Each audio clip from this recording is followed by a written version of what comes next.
કોઈ સંતોનો સમાગમ કરીએ, કાંઈ ભજન કરીએ. અમારા ગામમાં એક ભાઈ બીમાર પડ્યા ને તે રોજ આપણા ઘરથી રોજ નીકળે. આમ તે નીકળે ત્યારે હું સામેથી કહું, અમારા કાકા થાય કુટુંબી, તે સીતારામ થાય કે સીતારામ, એ એટલું જોઈને વયા જાય એમનો. તે હમણાં બીમાર એવા પડી ગયા ને કે ખાવાનો ખોરાક બધું ઓછું થઈ ગયું. તે મને સમાચાર લાગ્યું, હું ગયો, મેં કીધું કે સીતારામ કાકા થાય કે સીતારામ. એ કે જોને ખવાતું નથી, બેહાતું નથી, સુવાતું નથી. મેં કીધું તો હવે છે ને જે કાંઈ સારા ડૉક્ટરમાં ટ્રીટમેન્ટ કરાવો અને પછી ભગવાનનું નામ ભજન સ્મરણ કરો. તો એને શું કીધું, એ કે ભાઈ આખી જિંદગી નથી કર્યું, હવે છેલ્લે છેલ્લે શું કરવું?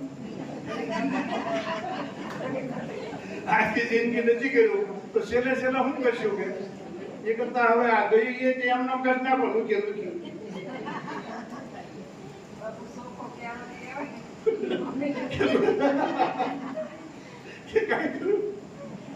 એમ કે આખી જિંદગી નથી કર્યું તો શું કરવું છે? એમ આ ભજન તમે કરો, પરમાત્માનું નામ સ્મરણ કીર્તન, 2 પૈસા કઈક ધર્માધર્મ વાપરો. નકર તો પછી શું થાય, ઓલા પાડોશી બે પણ કે હારી હતા ને કે રોજ ઓલો પડખે વાળો છે ને એ કમાઈ લાવે એટલે રોજ ઓલા માટલામાં પૈસા નાખે, ખડી ખડી ખડી. એ ઓલા પાડોશી છે ને એને બિચારાને કઈ ધંધો નહીં કે એ બેન કે આ બાજુવાળા જો ને એટલું કમાઈ લાવે કે રોજ ના જાય કે માટલામાં પૈસા નાખે. કેમ કે આપણે કે હાવ એમ નામ કે આપણે જે માટલામાં નાખવા હતા કે હા કે કાલે 2 માટલા લઈ આવી. એ તો એટલે ગયા ખુશ થઈ ગયા બિચારા. 2 માટલા લાવ્યા. 2 માટલા લાવ્યા. એક માટલું હતું એ જે મકાન હતું ને એમાં ખાડો ગાળી નાખી, થોડુંક મોઢું ખુલ્લું નાખ્યું, અને ઓલું બીજું હતું ને એ ફોડી નાખ્યું ને આ ટુકડા કરી નાખ્યા. આને હું કામ ફોડી નાખ્યું? કે આપણે પૈસા ભરવા તો શું કરવું? કે એટલે ઓલા ટુકડા કરી નાખ્યા ને એ ટુકડા પછી ઓલો બાજુ વાળો ખડી ખડી કરે આ બાજુ ખડી ખડી ખડી. ઓલો કે પણ ઓલે બેન કે પણ કે એ તો પૈસા નાખે તમે ઠીકરા નાખો. કારણ કે એ સજ માર્ગે વાપરવું છે એ ઠીકરું છે ને આ 2 ઠીકરા છે. કે પણ જો સત્યના માર્ગે વાપરો અને કોઈ બેની દીકરીઓ છે, કોઈ આવા કોઈ ધર્માદાના કામ થતા હોય, કોઈ ગુરુનો મહિમા ચાલતા હોય, ક્યાંક કોઈ સારું ક્ષેત્ર ચાલતું હોય, કોઈ પુણ્યદાનનું કામ થતું હોય, ત્યાં તમે પૈસા વાપરો બરાબર. નકર એનો ખડી ખડી ખખડાવ્યા કરો તો માટલા ભર્યા કરો તો કેટલાય માટલા ભરશો પણ મેળ આવવાનો નથી. એટલે આવું કંઈક થતું હોય તો આમ તો તમે બધા તો બહુ સમજેલા ગુરુમુખી છો એટલે કાંઈક કહેવાનું આવતું, પણ કાંઈક કોઈને કાંઈક થોડુંક રહી ગયું હોય ખૂણે ખાસ તો આ કાઢી નાખવાની જરૂર છે. એટલે આવો વિચાર કરી અને પરમાત્માનું ભજન કરો, સંતનો સમાગમ કરો. કારણ કે સંત સમાગમ જે કરે સર્વથી ઊંચ કહાવે, આ તો વામે સગળા દુઃખ સુખ શરણાગત પાવે. એટલે કે સંતો કહે છે કે સંતનો સમાગમ જે કરે, કોઈ પણ કરે, આમાં કોઈ નામ આપ્યું નથી, કોઈ બાદ નથી. જેનો ભાવ, જેનો પ્રેમ અને જાગે અને જે સંતનો સમાગમ કરે એ સર્વથી ઊંચ કહાવે. એનું સ્થાન કેવું છે? બધાથી ઊંચું છે, સર્વથી ઊંચ કહાવે. વામે સગળા દુઃખ, બધા દુઃખનો નષ્ટ થઈ જાય, બધા દુઃખો દૂર થઈ જાય. અને એ દુઃખ દૂર કરવા માટે કેવળ ને કેવળ હોય તો સત્સંગ છે. બસ કોઈના આશીર્વાદ લેવા નહીં જવું પડે. કેવળ સત્સંગ એટલે સદવિચાર. અને સદવિચાર આવશે મારા તમારા એટલે સદકર્મ બનશે. સદકર્મ બનશે એટલે રીતિ સિદ્ધિ તમને ગોતતી આવશે. તમારે ગોતવા જવી પડશે. એટલે સંત સંગ છે એ સત્સંગ છે એ આ 3 લોકની અંદર ઉત્તમમાં ઉત્તમ અને શ્રેષ્ઠમાં શ્રેષ્ઠ હોય તો સાધુ પુરુષનો સંગ. જેને સાથ આવી ગઈ એને સાધુ પુરુષ કીધા. કબીર સાહેબ તો કોઈ પણ વાણી હોય તો તમે જોઈજો સાધુભાઈ, સાધોભાઈ. એટલે બધા એમ કે સાધુને કીધું છે. સાધુને નહીં, સાધો. જે સ્વરૂપ તમારું છે એ સ્વરૂપનું લક્ષ્ય પકડો અને એ સ્વરૂપને સાધો, એની સાધના કરો અને સત્યને સમજશો. એટલે સત્યને સમજશો એટલે એ સાધના સહેજે સહેજે થઈ જશે. આવું જ્ઞાન અને આવું ઉત્તમ શ્રેષ્ઠ અને એ ભારત ભૂમિની અંદર મને તમને આવી વસ્તુ પ્રાપ્ત થઈ છે. અને જો આ પેલા કાફલેટમાં બધું જતું રહેશે તો સહજ ભાવે આ જીવન આપણો જે કાંઈ હીરો હશે, મનુષ્યરૂપી દેહરૂપી હીરો મળ્યો છે એ સહજ ભાવે જતો રહેશે, એ કોઈના હાથમાં રહે એવો નથી.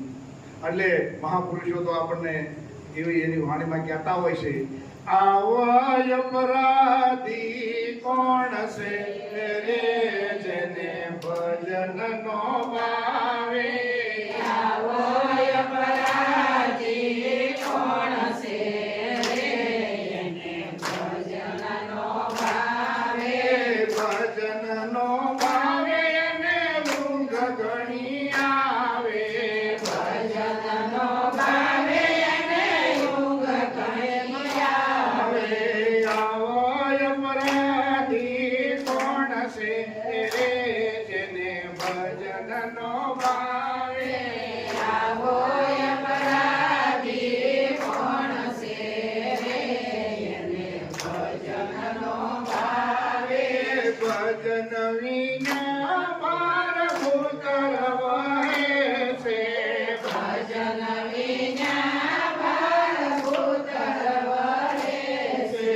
ગદાની પીઠ પર ગુણ છે રે જેને ભજન નો ભાવે, ગદાની પીઠ પર ગુણ છે રે એને ભજન નો ભાવે, નિર્મળ નેણે જેને હરિ નામ જીયા, નિર્મલ ને જેને હરિનો ભજિયા, લોચન મારાયને લુણ છે રે જેને ભજન નો ભાવે, લોચન મારાયને લુણ છે રે એને ભજન નો ભાવે, સીતે પ્રભુ જેના હૈયે નામ સિયા, સીતે પ્રભુ એના એનો વસિયા, આઠે પોર લૂજણ છે રે જેને ભજન નો ભાવે, આટે વહાયું ચડશે રે એને ભજન નો ભાવે, કહે પ્રીતમ ગુરુ સમરણ સાસુ, કહે પ્રીતમ ગુરુ સમરણ સાસુ, છૂટી જગત સંજાણ છે રે જેને ભજન નો ભાવે, છૂટી જગત સંજાળશે રે એને ભજન નો ભાવે, આવો અપરાધી કોણ છે જેને ભજન નો ભાવે? આ તો નિર્મળ નેણે જેને હરિના નિરીખ્યા. નિર્મળ નેણ કોને કહેવાય? જ્યાં જોવું ત્યાં પરમાત્મા સિવાય બીજું કોઈ નથી. પરમાત્માની દ્રષ્ટિએ બધાને જોવા પડે. આનો નેણ નિર્મળ છે અને નિર્મળ નેણે જેને હરિના નિરીખ્યા. તો લોચનમાં રાયને લૂણ છે એટલે કે એ અજ્ઞાન છે અને એ અજ્ઞાનને લઈ અને એને ગુરુમાં પણ પરમાત્મા દેખાતા, એને ભક્તમાં પણ પરમાત્મા દેખાતા નથી, સજ્જનમાં પણ પરમાત્મા દેખાતા નથી, એમાં પણ એને અવગુણ દેખાય છે. ગધાની પીઠ પર ગુણ છે, ગધાડું ગુણ ઉપાડે એને શું ફાયદો? ગધેડું માટી વેવતું હોય, કુંભાર જ્યારે એની ખાંડ હોય ત્યાંથી લાવે અને એના વાસણ બનાવવા માટે ઉપાડીને લાવે, પાછું ત્યાં જાય, પાછું લાવે અને ત્યાં ઠલવે. પણ હાજે જ્યારે એનો કામ પતે એટલે ગધાડાને ઉભે બરડે એક કાઢું કેટલી ઠોકી અને પાછું ભાગે અને પાછું ક્યાં જાય? ઉગડે. જઈને શું કરે? કાણાવાળા રાડા ખાય અને પેટ ભરે. આવું કંઈક આપણે ઉપાડી રહ્યા હોઈએ ને, ખોટો વેટ કરતા હોઈએ ને, તો થોડુંક જાગવા જેવું, થોડો વિચાર કરવા જેવો. એ કુંભારને 10 ગધેડા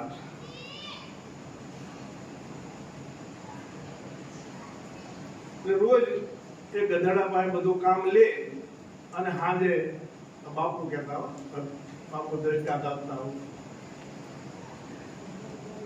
રોજ લાવી અને ગધેડાને બાંધે. એમાં એકવાર ઉતાવળ મોડું થઈ ગયું એક ગધેડાને બાંધવું ભૂલાઈ ગયું. એટલે પછી જલ્દી ઘરે ગયો, ખાઈ પીને હોઈ ઊંઘી અને સવારમાં વહેલા ઉઠી અને પછી બધા ગધેડાને બાંધેલા હતા એ બધાને છોડ્યા. એક પછી એક બધાને છોડ્યા. અને પછી જે છેલ્લું ગધેડું હતું ને એને જોયું તો કે આને તો બાંધેલું નથી, કે આને હું છોડું. એટલે એક પછી એક છોડે અને રોજના નિયમ પ્રમાણે ગધેડા એની જે માર્ગ ઉપર હાલવા મળે. પણ આ ગધેડાને છોડ્યું નહોતું એટલે એને એમ જો આને છોડ્યું બાંધ્યું નથી એટલે કે હવે આને છોડવું હું એમ કરીને એને હાંચ્યું પણ ઓલું હાલે નહીં, માર્યું પણ તોય હાલે નહીં.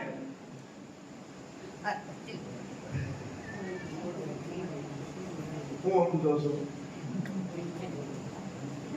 અને પછી એક દયાળુ પુરુષ ત્યાંથી નીકળ્યા અને કીધું કે ભાઈ એને હું કામ મારે છે? તાકે ઓલા આગળ ગધેડા 9 ગયા છે ને એની પાછળ આને મોકલવું છે પણ જાતું નથી. તાકે કેમ?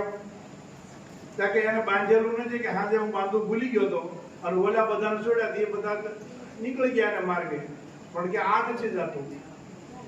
તાકે તો એમ કરી રોજ તું એને છોડતો હતો ને એ રીતની ક્રિયા એના પગે કરી.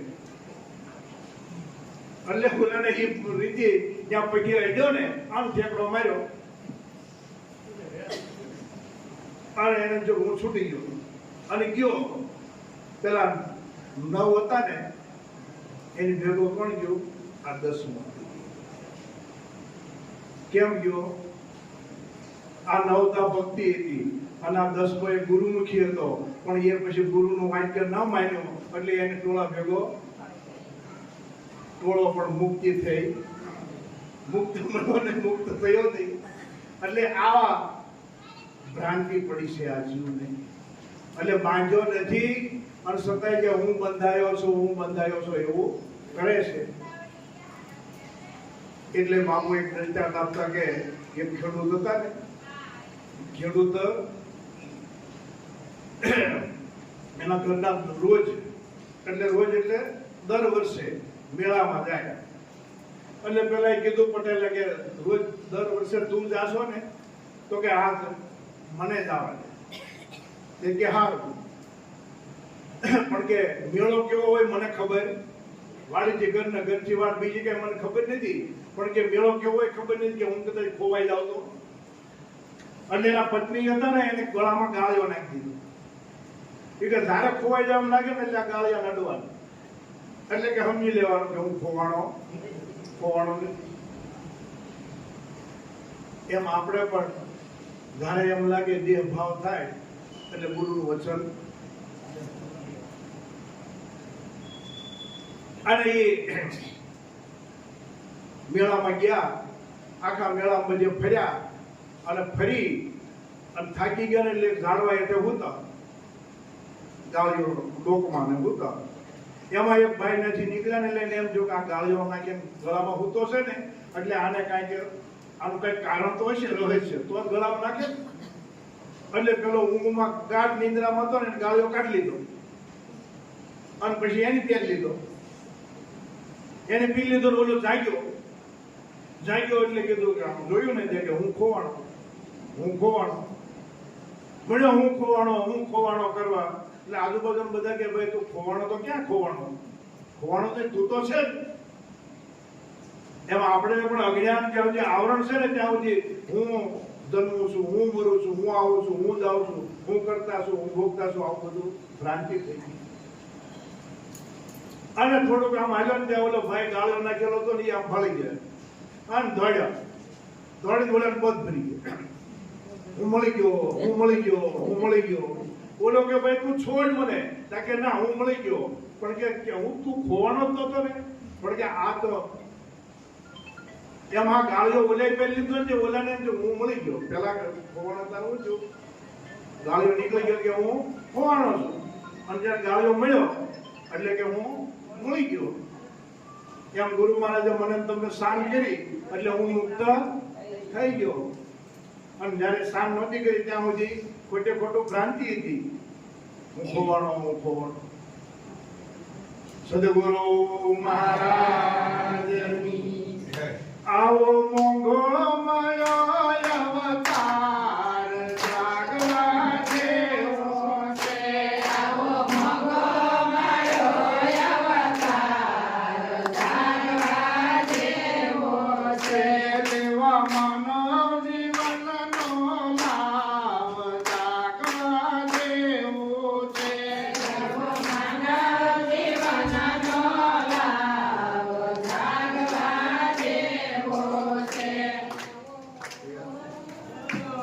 અવતાર જાગવા જેવો છે. હે કોટિક જન્મના પુણ્યથી અને મળ્યો મનુષ્ય અવતાર. સાસા સંતને સેવીએ ઈ તો ઉતારે ભવની પાર જાગવા જેવો છે. તો ઉતારે ભવની પાર જાગવા જેવો છે. આવો મોંઘો માયો અવતાર જાગવા જેવો છે. આવો મોંઘો મારો અવતાર જાગવા જેવો છે. લેવા માનવ જીવનનો લાભ જાગવા જેવો છે. એવા માનવ જીવનનો લાભ જાગવા જેવો છે. હે સદગુરુ સંતની કરુણા થકી આત્મ પદ ઓળખાય. શ્રદ્ધા રાખીને સેવીએ આ અવસર સમણ થઈ જાય જાગવા જેવો છે. આ અવસર સફળ થઈ જાય જાગવા જેવો છે. આવો મોંઘો માયો અવતાર જાગવા જેવો છે. આવો મોંઘો મારો અવતાર જાગવા જેવો છે. લેવા માનવ જીવનનો લાભ જાગવા જેવો છે. એવા માનવ જીવનનો લાભ જાગવા જેવો છે. હે કયો પ્રગટ પરમાત્મા અને એ છે સંત સ્વરૂપ. એ કયો પ્રગટ પરમાત્મા અને એ છે સંત સ્વરૂપ. રહી રટો નિજ નામને એ તો પરખાય હૃદયનું કામ જાગવા જેવો એ તો યોગાય હૃદયનું કામ જાગવા જેવો છે. આવો મોંઘો માયો અવતાર જાગવા જેવો છે. આવો મોંઘો મારો અવતાર જાગવા જેવો છે. લેવા માનવ જીવનનો લાભ જાગવા જેવો છે. એવો માનવ જીવનનો લાભ જાગવા જેવો છે. અમે કહીએ સાચી એક વાત સાંભળો ચિત્ત દઈને. અમે કહીએ સાચી એક વાત સાંભળો શીખ દઈને. હવે કરશો નહીં ખોટા ઉત્પાત સાંભળો ચિત્ત દઈને. હવે કરશો નહીં ખોટા ઉત્પાત સાંભળો શીખ દઈને. હરિ વિના કોઈ ઠામ ના ઠાલો અને જો વેદ પોકારીને ગાય. આ ભ્રમણા થકી જીવ ભટક્યા કરે એને આત્મ કેમ ઓળખાય. સાંભળો ચિત્ત દઈને. એને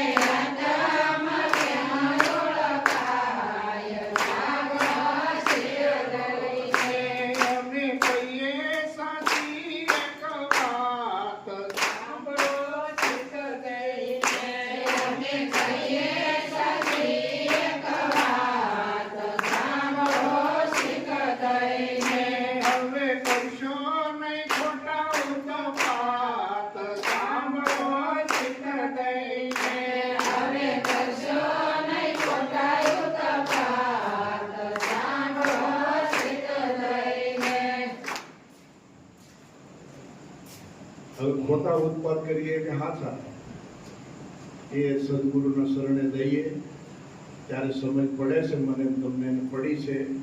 તો હવે આ માર્ગ ઉપર ન ચાલતા હોય અને જેને આ માર્ગ ન મળ્યો હોય તો એને જગાડવાનું કામ એ કોનું છે? વૈષ્ણવનું છે. ઋષિ મતાએ શું કીધું? વૈષ્ણવ જન તો તેને કહીએ, પીડ પરાઈ પર દુખે ઉપકાર કરે, મન અભિમાનમાં. મોટા મોટો પરોપકાર કયો છે? આ જીવને જગાડવો.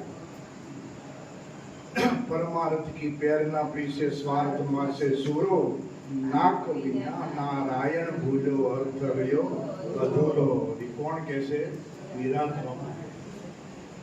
મોટા મોટો પરમાર્થ હોય આ ત્રણે લોકની અંદર, તો આ જીવાત્માને આ માર્ગ સુધી પહોંચાડો. કારણ કે વારંવાર જન્મવું, વારંવાર મરવું, એના જેવું કોઈ દુઃખ છે આ ત્રણે લોકમાં? આનાથી વિશેષ કોઈ દુઃખ નથી. એટલે એવા જીવને જગાડવો, અને એ જગાડવો એટલે એ કામ કોનું છે? વૈષ્ણવનું છે. અને એ વૈષ્ણવ કોણ છે? તો કે એ પરમાત્માના ભક્ત છે. અને એ ભક્તો છે એ જ આ માર્ગ ભૂલેલાને માર્ગ બતાવી શકે છે, બીજો કોઈ બતાવી શકતો નથી.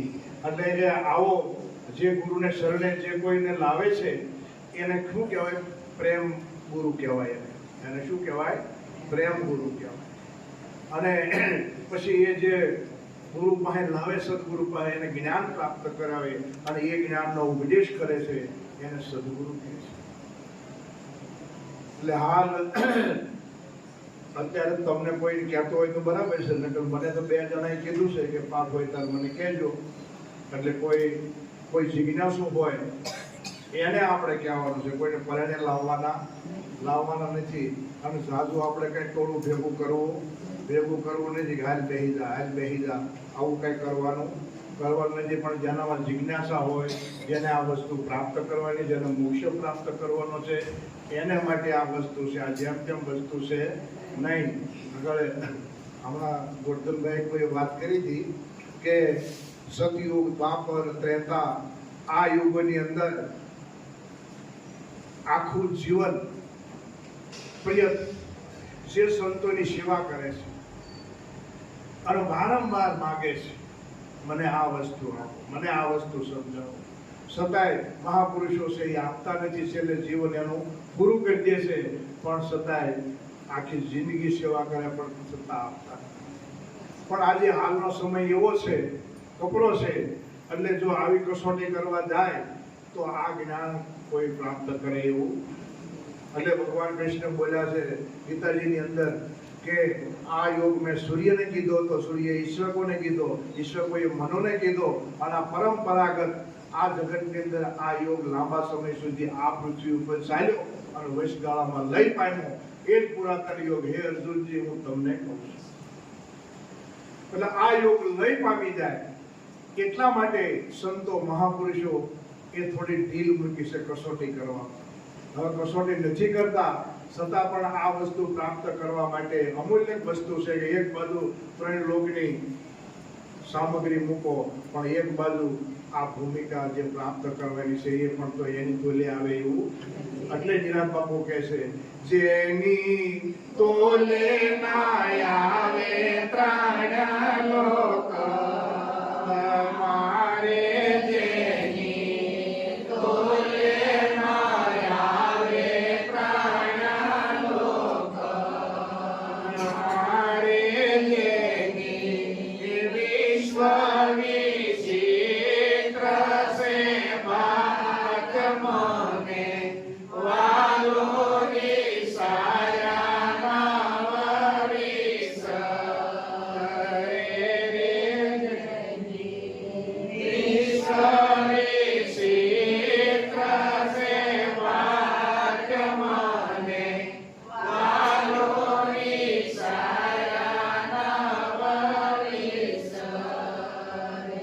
ખાલી એનું નામ નથી પાડ્યું, પણ જેની તોલે ના આવે 3 લોકમાં, જેની વિશ્વ વિચિત્ર છે કે મને વાલો વિચાર્યાનો. આખા વિશ્વમાં તમે નજર કરો તો એના જેવું કોઈ ખરું? સમુદ્ર કોના જેવો? સમુદ્ર જેવો. કૃષ્ણ કોના જેવા? રામ કોના જેવા? તમે કોના જેવા? સદગુરુ મહારાજ, સદગુરુ નિરાંત મહારાજ, સદગુરુ ગજાનંદજી મહારાજ.